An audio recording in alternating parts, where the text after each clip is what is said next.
Good morning, everyone. Tim Selby coming to you from a beautiful morning here on Pearl Lake. This is my third annual Pearl Lake paddleboard sesh. So great to be with you. Thanks for joining me. We are talking about our new series today, The Summer of Love. Isn't that great? The Summer of Love. But before I dive into that, I wanted to show you my hat here. This is my hat. It's a hat in honor of Chris Adams. And you can see the picture there is a place, that's Pearl Lake. That's right where I am right now. One of Chris's favorite places and mine as well. It says Team Believe from Ted Lasso. And I tell you what, man, put me on Team Believe. I am in.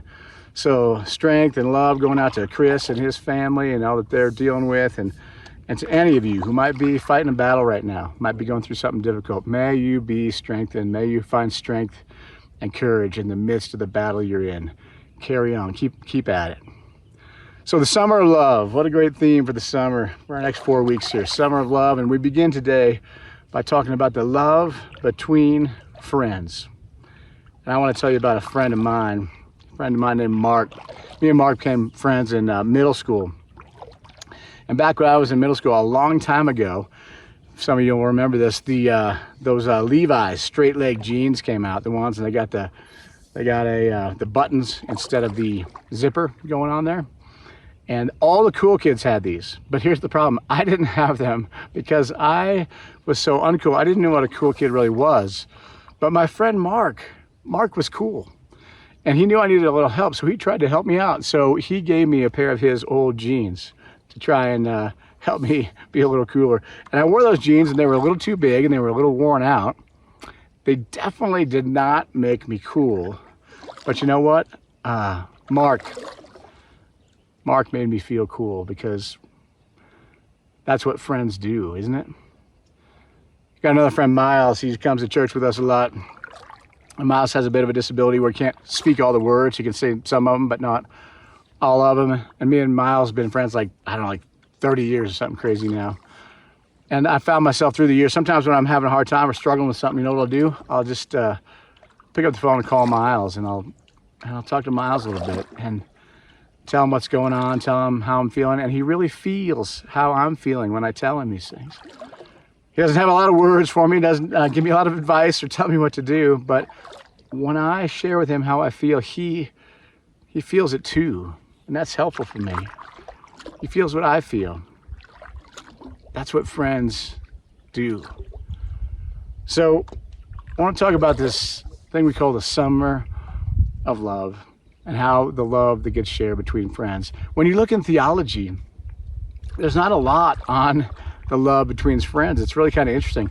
There's a lot on how Jesus is a friend or God is a friend, but just the experience between friends and friendship, it's not a lot there, which is so crazy, isn't it? Because it's such an important part of life. It's what gives life so much meaning and value. I mean, think about your friends, the time you might sit at a candlelit table late into the evening, just talking about life and sharing what's inside you, or maybe you're doing that around a campfire, or maybe you're gonna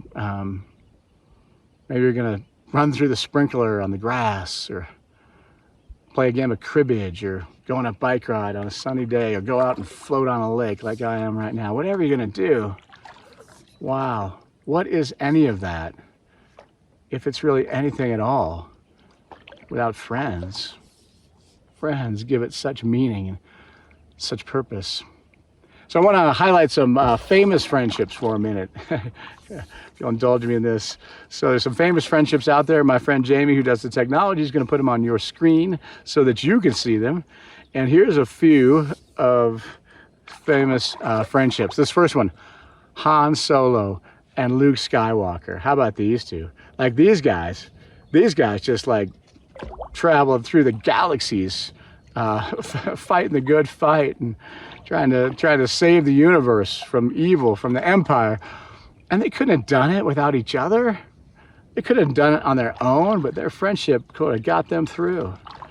How about this next one? This is I don't know The Hobbit super well, but this is Bilbo and Frodo.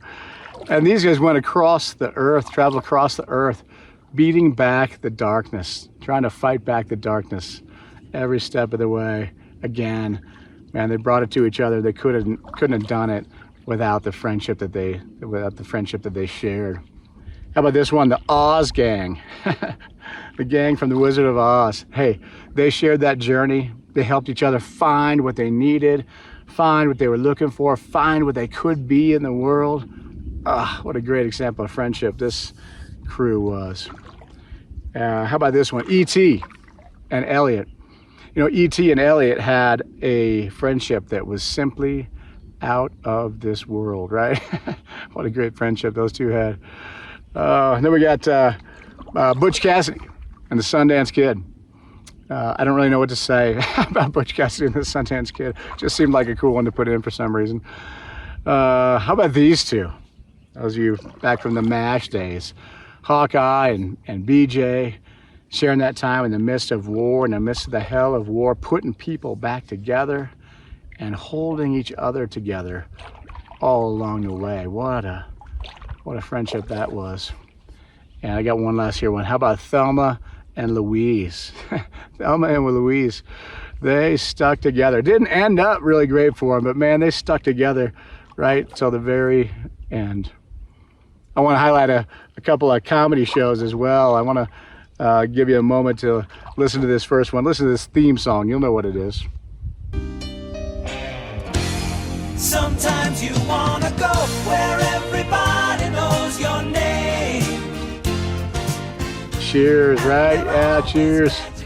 You want to go where everybody knows your name. I might argue with that just a little bit.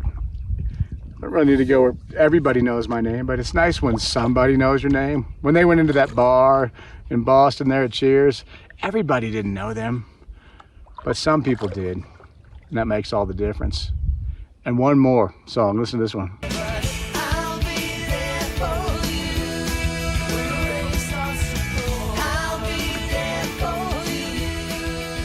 Friends. Friends, what a great show Friends is, isn't it?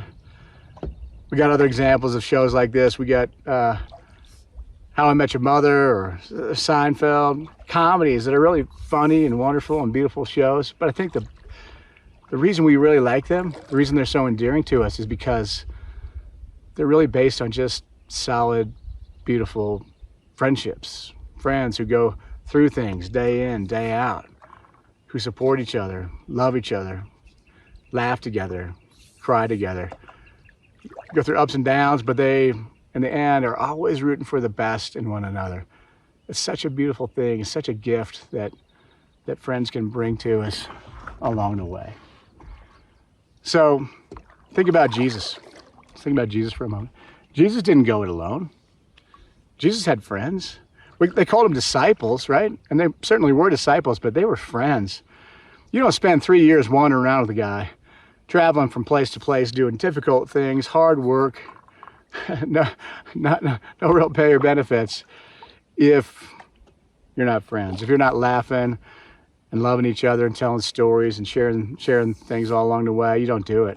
So they were friends. I wish we heard a little bit more about that in the scriptures. But one time Jesus was with those friends of his, and he tells a story. He tells a story about a guy who throws a great party, throws a big dinner party. And he goes out to throw this party. And when he throws the party, he invites all these people. But at the last minute, a lot of them start saying, "No, you know, I can't come. I got this, I got that. I'm busy. I got to do this thing or that thing." And then he says to his workers, he says, "Go out into the streets and the alleys and the byways. Go out everywhere and invite everybody in, the poor, the blind, the lame, whoever it might be. Invite everybody in." And they go out and they do this. They go out and they invite everybody in. And after they invite everybody in, they tell them, we did what you said, but there's still plenty of room. And he says to them, go out, find more people, bring them in. We got to fill this place up, right? So they go out and try to find some more people. But here's the thing I think about the story. They're never going to fill that place up. They never will, because there's plenty of room. There's always another seat at the table. There's always space for one more. And I like to think about this in terms of friendship. There's always room for another friend. There's always room for another friend in your life and mine. You know, you don't run out of friendships. You don't fill up your quota. You never have to say to someone, "Hey, you know, Fred, well, I'd like to be friends, but sorry, I hit my quota back in 2019 and don't really have any place for you. But maybe if one of my friends dies, I could slot you into their slot. But I got kind of a long waiting list too, so I'm not sure if that would work out either, but we'll see what we can do. Thank God we don't have to say that kind of thing to anybody. It's not how it works. You always have room for another friend. You always have room for somebody else to be in your life. And what's beautiful is you and I have friends out there that we haven't made yet. Somebody out there is going to be important in your life, meaningful to you, touch you, bless you, do something for you that's going to really be important, and you haven't even met them yet. Friends can be anywhere. In fact, I just wrote a little children's story called Coco and the Snake. Now, Coco is my dog, K-O-K-O. We call her Coco Loco. She's a little crazy. But my dog Coco, I think, is legit made friends with a snake in my front yard. They started off where like Coco would kind of jump at the snake and the snake would slither away and go into the house. But now, over time, the snake's not going anywhere now. The snake just kind of stays there, and Coco kind of stays with it, and she doesn't bark at it, and she doesn't try and bite it, and she doesn't mess with it. They just sort of kind of hang out together. And I watch this, I'm like, I think my dog is making friends with a snake. What a crazy thing. And every morning when she goes outside, all she does is go out and look for the snake. It's like her favorite thing now. Where is he? Where's he at? So if my dog can make friends with a snake, imagine how many people we could make friends with. Imagine how many friends are out there somewhere to be made. Maybe they don't look a lot like you, and maybe they're not the friends that we might expect. But they're out there, and there's always another place at the table. I heard some advice long ago that, man, when I remember to put it into action, it's so powerful. Someone said, when you meet somebody new, treat them as if they're a long-lost friend that you just ran into. Treat them that way. And when you do that, you're like, oh, man, good to see you. You're so happy, you're smiling, you have this vibe that's got such a good energy when you meet people that way. And it feels good inside as well. So you might do that when you meet people. Think of them as old, long-lost friends. And maybe you'll just find yourself with a new one. The summer, such a great time to talk about friendship, to think about friendship. It's a great time to go visit friends, to hang out with friends, to go hang out at the lake with your friends. It's such a beautiful thing. So in our church here on this Sunday morning, when we talk about friends, I'm going to invite people to share little moments like I did about Mark and Miles and how has a friend touched you or blessed you. So if you're with somebody right now watching this online, when I get done in just a moment here, I'll invite you to take a moment just to share about a friend you have, or a moment or a time that a friend really blessed you and had an impact on your life.